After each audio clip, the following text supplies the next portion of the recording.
Welcome to our podcast today. Champions are built. This is Coach Eric Johnson, the brand. And this is Coach Aaron Thigpen, the source. EJ. Ready to go, man? Let's go. What do you say? Hey, We man. just had a discussion on so many topics now. Just went right out of my mind. Oh, man, this is what we're going to talk about today, Aaron. This Okay. is what happens when you turn 60, folks. Don't worry. I'm right around the corner in a couple years, bro. Hey, our topic today, Aaron, is, what's the timeline for a D1 athlete? When does it start and how do they get to this level? So we're going to wrap about that today. So, what are your initial thoughts about, the timeline for a D1 athlete, or let alone, how about a collegiate athlete? Yeah. Yeah. Um, I like this subject. I know we've been talking about saying we're going to talk about it for a couple of weeks, so I'm glad we're taking it off the shelf. But basically when I hear that topic, I'm thinking, okay, because you know me, I'm always talking about trajectory and development plan. And so I'm never kind of like, let's get everything done in 1 year, or you're going to make, 7 miles an hour, or you're going to run, or you're going to drop 6/10 of a second or whatever. But it's about how do we get our athletes on the right path and on the right trajectory to become, or at least have the qualities of a collegiate athlete. Mm-hmm. And what are some of the ways we mark those benchmarks throughout their development? And so I usually, i.e., use a scale of sixth grade, eighth grade, Right. ninth grade, 11th grade, senior year, something along those lines. Right. And the reason why I always do 12th, or not, I always do 11th and like 7th, because those are the two previous years, the two pivotal years. You know Right. what I'm saying? So Mm-hmm. 7th grade is a pivotal year to that 8th grade transition where you're going to go into high school, or Right. 8th grade, or you can even say the 8th grade is that pivotal transition to go into ninth grade. And the Right. 11th grade is that pivotal year because of the recruiting Right. aspect of it. Now, you may have a different timeline, but that's kind of generally where I see it. But in general, if we just take the whole block from 6th grade to Right. 12th grade, Mm-hmm. let's talk about how we map that out and where your kid might be. Now, we were just having an off the camera discussion about measurables and how that's kind of become a problem, but yet it's the system that these athletes have to work in. So even though I'm not completely on board with it in terms of it telling the story of you as a baseball athlete Right. or a basketball athlete or a track and field athlete, it's just what you have to use because that's what the recruiters are kind of using. It's a Right. objective way, I guess, of saying, of weeding out people. Right. Right. And at least as a beginning point. So I'll stop there, but again, what are some of your initial thoughts on maybe how you would break up that whole trajectory between, that 6th grade and 12th grade? I'm not going to talk ages. I'm just going to talk grade. Right. Right. I like the grade weight. I like the grades. And the reason why I like the grades is because it's tied to recruiting more than age than anything. And so I think that's the right way to go about it. I like what you said about, seventh grade, eighth grade, that's a pivot kind of important time. And then the 11th grade, those are all correct. I think those are accurate. For a athlete, if we're talking baseball, um, the adjustment from sixth grade, seventh grade, because you're going to three different diamonds, by the way. Mhm. Okay, you're going from like a 50, 70 diamond at seventh grade, and then, I mean, excuse me, at sixth grade. Then seventh grade, you go 54, 80, 54 inches pitching mound, 80-foot bases. Mhm. Just for all those people out there asking, what does that mean? And then 60 feet, then 90-foot bases. Mhm. That's a jump, man. That's three. important times where athletes are making jumps. And what I see in this, and I think that's crucial, is the fact that athletes transition their bodies differently at each of those important times. People develop slower, faster. Maybe some are really highly developed at sixth grade, and then when they get in eighth grade, everyone's caught up to them. So, the trajectory of a timeline for a D1 athlete, those first 3 years, sixth, seventh, eighth, should be truly developmental years with really starting a great foundation for the body and make sure the body is equipped to handle each jump to each diamond. And I think that's important that people kind of forget. They're out there chasing these crazy numbers that showcases that really don't mean anything at that time. I think that's purely getting the body ready to transition to high school.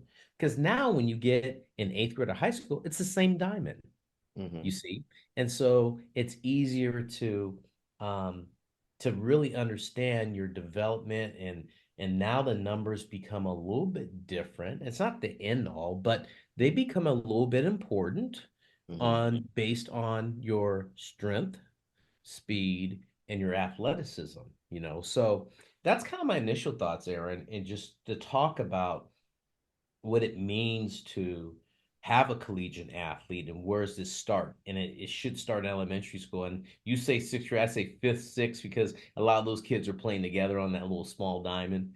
The diamond's the same way. But I think you have to get the body ready, Aaron. I really believe that. So, you're a fifth or sixth grader, or even a fourth grader. Start understanding what it is to be an athlete. And no one talks about being an athlete. Part of the timeline to be a collegiate student athlete is to be an athlete first and learn how the proper skills you need to have to transition to each diamond. Well said. I mean, you've left me with not much else to say. Um, I mean, really, I go by a 6 year rule.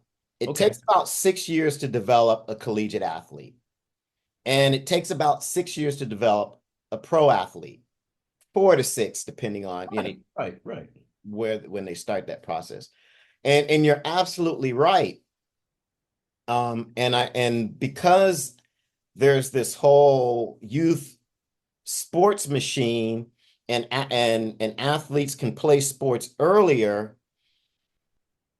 I get the understanding that you've got to teach them the game, but there's been such a shift and an onus on that part of it, and I see it a lot in soccer as well, that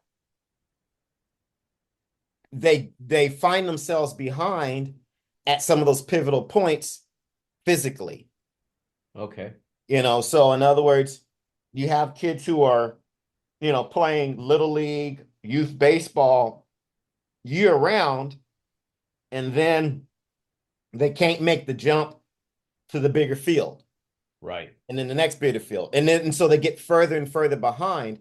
And that's compounded by now, once you start to get into the eighth grade, you have athletes going through different stages of puberty. So now you have athletes now you see the bigger size disparities, the strength disparities, the speed disparities. Right. And so now you see some athletes getting even further behind because one, they're playing in a bigger arena, for lack of a better term. And two, the population of athletes that they have to compete against has become bigger in the sense of now you've got that 8 year old who's got a little shadow, not 8 year old, but eighth grader who's got a shadow, not 8 year old, but eighth grader who's got a shadow, and then you've got another eighth grader who doesn't even have hair under his arms, Right. Yes. Um, and Yes. so I do think it's important that you start to look at where your kid is at each stage and figure out, hey, am I on course? Am I on trajectory? Mm, So having some benchmarks that you want to be able to do physically as an athlete, just as an athlete. And mhm. if you're playing baseball, then yeah, you want to look at, what's my home to first? what's my, what's my ball velocity, my throwing velocity. Right. Um, I don't know if you can tell me if exit velo is really that important at that age, but you know what I'm saying? Yeah. It gives us numbers Because and it's equipment, statistics. because it's kind of still also equipment, Equipment. you Yes. know, Yes. based. But you want to start looking at, hey, where am I at physically? What's the physicality of my athlete? Yes. Am I, as strong as most kids? Not necessarily as big as most kids, but am I as Right. strong or am I as fast? And just from an athletic standpoint, do what tools do I bring to that Mhm. current level, and am I prepared for the next level? If what I'm Right. saying makes sense. Um, because like I said, I see kids who have played a lot of baseball or played a lot of basketball, Right. but as soon as they get to eighth grade or ninth grade, they're instantly outmatched. Right. And my Right. question is, again, this may sound self-serving, but if you have the opportunity to play baseball 12 months out of the year, why are you playing baseball 12 months out of the year? Or why are you playing basketball, you know, Yes. months out of the year when your physical development Is behind. is such a key determining factor as you move up, as you get older and move up in grade level. Mm-hmm. Mm-hmm. And so I think that gets it's kind of pushed aside, and you've got to, it's not a matter of if but when that becomes the question. And Yeah. Yeah. I see a lot of athletes being behind the eight ball trying to play catch up or basically getting pushed out of the sport. Mm-hmm. Yeah. Now I want to talk on that a little bit because I think you mentioned something that's super important. Players' development is crucial at that sixth grade to eighth grade. There needs to be some sort of rest from these guys playing 12 months out of the year. It's ridiculous. There needs to be athletic development in their body, you know, sports performance training. If there's not, you said it. They get left behind or it's too late. It's not a matter of if, it's when, as you say. I see it as clear as day every day we're in the shop, Aaron. I see it. And I think of all the guys that are training with you. Um, and I see where they're making significant jumps because they've been training with you since sixth, seventh, and eighth grade, and they're starting to leave their peers behind because their body is ready to go to the next diamond, which is high school. Like Mhm. if I look at our guys, there's seventh guys coming to our company at seventh grade, and I know they've been training with you for a year, and this is their second full year. And I start to see them like not change by the year, but by the quarter Mhm. and by half the year, then the third quarter, fourth quarter. Now we're in the fifth quarter, and I go, wow, look at that player now. And I see it in practice. I see that development in practice with just overall strength, overall speed, overall confidence that no one talks about. The confidence because they've been training for so long is that they feel good about what they're doing on the field. And then they're attacking things on the field aggressively. I know of one athlete who body was not ready at seventh grade, and I've seen him train with you, and I've seen just in a year how this player is just taken off, and and his body's ready to take off. If he hadn't trained, he's searching for it baseball wise instead of searching for it from an athlete's athletic standpoint, Mhm. like getting the body prepared. So in order to be a athlete, a collegiate athlete in the timeline from sixth grade to eighth grade, it's a very crucial period of development with confidence with the body and meshing it together with the sport itself, Mhm. any Mhm. sport. So Yeah. I think, that's why I wanted to speak along those terms. And if you're out there listening, parents, and players, it's super crucial that don't play catch up. Playing catch up is a tough game when your peers are already there and you get in high school and you're ninth grade and 10th grade and you're trying to catch up. And then next thing you know, you're a junior and you're trying to catch up. Wow, it could be too late. Yeah. Yeah. And when I mean, developing athleticism, I'm not talking about throwing your kid into a gym and he's, doing deadlifts and cleans and stuff in there. Right, exactly. That's not what We're not we're talking about that kind of right. stuff. And we're not talking about, oh, okay, well, I'm going to put them in, this CrossFit, devil diamond class or whatever you got. No, it's really just, Right. okay, can my athlete do the basic things proficiently? Run, jump, throw. Oh, I love that. That's where I would start. Can they handle their body weight? Can they do a decent push-up? Can they do a pull-up? All of that's where all of that stuff starts when you're younger. Everyone, there's parents who get, they start clutching their pearls about, oh, I don't want my kid to do weights. There's all forms of Right. resistance training, medicine balls, resistance bands, there's light weights, there's machines. There's so many different ways to develop strength in an athlete and to develop speed, running up hills, running in sand, doing flat running.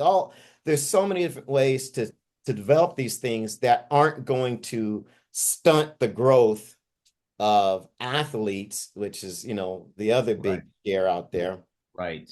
Um, that you can do to kind of move your athlete along. And so that's, what I really want people to take away from this is Mhm.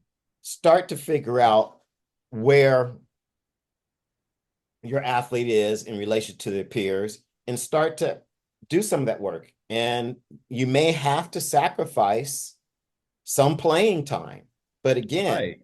if you've got 12 months out of the year to play baseball or basketball, you should be able to find, an off season is generally 3 to 4 months. You should be able to find a quarter where you can work on just being a better athlete. You can also find a quarter where you just play a different sport that develops your athleticism. And then use the other half of the year to play your particular sport. Right. Um, but if we're looking at a timeline, and I know this is probably what a lot of people want to hear. Okay. What are some of the baseball benchmarks you would probably want to see? Let's see if we can kind of discuss those. And I know none of them are set in stone, but what are some general based on the measurables that baseball is looking for that we want to see in athletes? And there may not even be a lot of data on some of the younger kids. I'm sure there is USA baseball, but Right. I'm not that deep in the weeds on that, Yeah. so I don't really know exactly what those are. But Right. say, for Right. instance, what's an average time for home to first for maybe your sixth grader? Or do they even start timing it there since it's They do. undersized field? But I'm They just do. assuming with the fanatics, I'm sure they do. Someone's They do. out there probably doing it. They're doing it. They're doing a 30. They're doing a 30 on these kids. Yeah. And if you're talking about a sixth grade kid running a 30, I think a really good time is 4.5 on the average, 4.6 on the average. That's a good time. I've Hmm. seen burners go 4.3, 4.2. Hmm. And Hmm. that's like, whoa, that kid can move. And that's 90 feet. We're not talking about, Right. the smaller diamond, 70 feet. We're talking about this, and they're doing it in splits. Hmm. What's the first 15? And, they're doing it like that. Hmm. How fast they're getting off the line, how the reaction time is, and then the split at 15, and then the 30. Oh, See, okay. Hmm. so that's how they're kind of doing these measurables. And so I would think, personally, that's a good time for a sixth grader. Now, by the time that person gets to be, 11th grade, All right. Well, that let's say eighth grade. okay, eighth grade, Go in the that middle, eighth or ninth grade. yeah, that needs to come down 2/10. That needs to come down at least a 2/10 of a second, maybe, or a tenth of a second. I think 3/10 is kind of big for that, because players are growing. Hmm. And I think people forget about that, Right. and that's gonna like, you know, 2/10 of a second, 15ths of a second. I think that's really good. But Hmm. some kids, I'll tell you this, Aaron, and you probably attest, I've seen some kids get a little slower before they get faster. Like they may be 4.5, and then all of a Right. sudden they go a year and a half later and they're running the same thing or a 4.6 for 4.7. They're going, what's wrong with me? Yeah. I'm like going, you're growing. Puberty. That's Yeah. what's wrong. Yeah. Puberty. You're growing 3 or 4 inches, and you've got 1 or 2 shoe sizes, and you've gained, 8 Yes. pounds or something. Yeah. And Yeah. and that, I think, is what people don't take into account. Right. They see their speedy little sixth grader and think, okay, he's here, where everything's Right. fine. And they don't anticipate the bodily changes that are going to happen over the next 3, 4, 5 years. And so they get caught off guard, like you said, a year Mhm. or 2 years later, and all of a sudden everything's gone all wonky. And now the athlete has is gone from 4.5 to 4.7, but he's also Right. 6 inches taller and again, one shoe size bigger and maybe 10 or 15 pounds heavier. Yeah. Um, so, Yeah. and that's why the strength and conditioning and the performance training is so important because it helps Right. to keep everything in balance as your body continues to change. Right. I'll tell you something interesting. Um, when I see a player that's going through that, I don't, they'll be all right. What I get concerned about is that when I see the athlete that is at 4.4, and then they go to eighth grade, okay, so sixth grade, they're 4.4. They go to eighth grade, they're 4.3, and then all of a sudden, I go, okay, and it's the same athlete, like they haven't changed, okay, in terms of their body, gotten a little bit taller, and they're not awkward, but Right, all right. of a sudden they don't have the strength component or the athleticism because they haven't been training, and Mhm, then they go to 10th grade or ninth grade or 11th grade, and it's only a tenth faster. mhm, And I go, why is that? This is a 4.4 person. Now they're only 4.3, 4.25. There's something missing there. And the missing is that there was no performance training right. at an early age to Yeah. build a base. See, the base was gone. See, Hmm. there was never a base. They're trying to build a base later. They're trying to Yeah. build a base when they're in 10th, 11th grade. That's too late for me. I'm sorry. Right. But I see hitters trying to get in position to hit, and because they don't have the athleticism or the base, I can't get them in position because they're trying to acquire that strength because their speed is trying to get there. They're trying to get this speed, exit velocity speed, trying to get hip speed, trying to get hand speed. It's not there because they only have so much base. It won't be there for another 4 or 5 years. By then, it'll be too late. Hmm. Hmm. You see what I'm saying? How that kind of equates about Right. the timeline now from sixth to eighth, and now eighth, ninth to 10th, and stuff like that. Um, that's I see that a lot, Aaron. But then I see the guys have been training. They go from 4.4 down to 4.1, Hmm. and I go, whoa, hey, that person's body's together. You can tell. I just look at the body and go, oh, that person's been working, Hmm. So, and you could see how they're moving their bodies and stuff like so as a high school freshman, because again, that's kind of another pivotal that. Yeah. point where kids are either make or break, they either stay in the sport or they kind of, Mhm. fall by the wayside and, go do something else. So what would that home to first be then, for your typical solid ninth grader? Solid ninth grader. I think if they're running a 4.3, and I say this because it's kind of funny. I see athletes like the start of their freshman year, and then they go through the summer, and Hmm. I see a big jump Yeah. with strength and speed and everything. So all of a sudden, and we're talking about a dead. We're not talking about a swing. Okay, we're talking Yeah. about a dead sprint off the line. So I Yeah. want people out there to understand that it's not on a swing. So they start running that, 4.25. Hmm. 4.25 consistently. And that's the key word.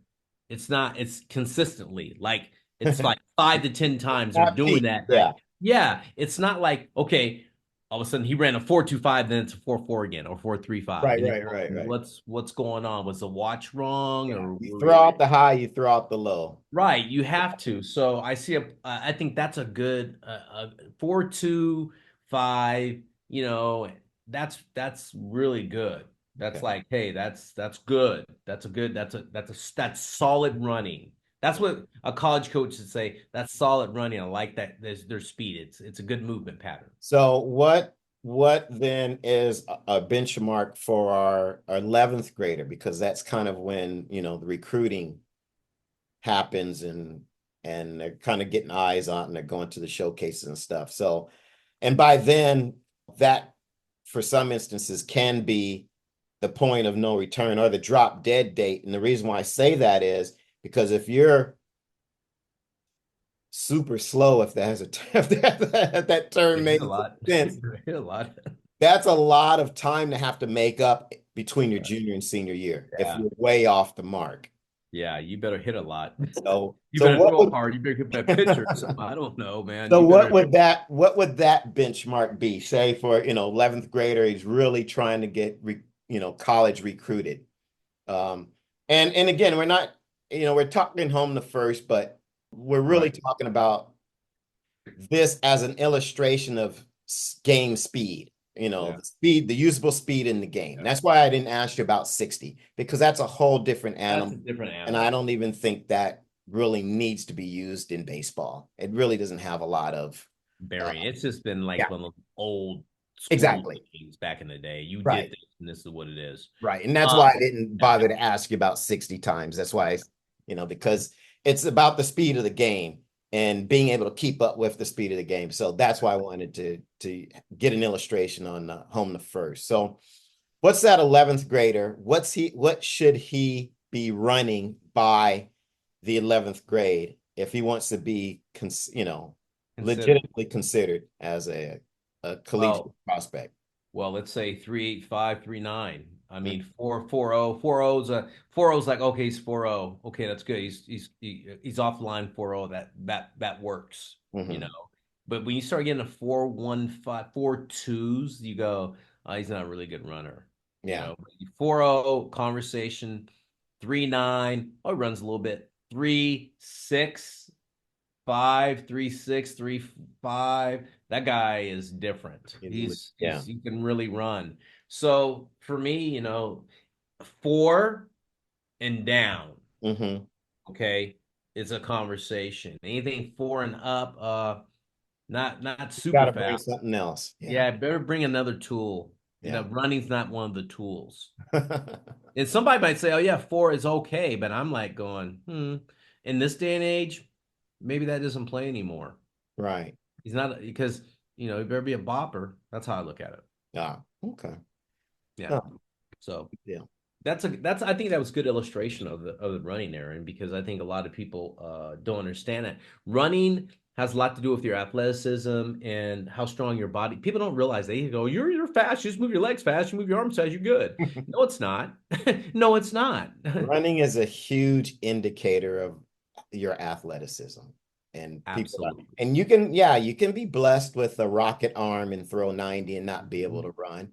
But I can tell you, I've been doing this 30 years, and every pitcher that I've had that can throw 90 or over can break 7 seconds in a 60.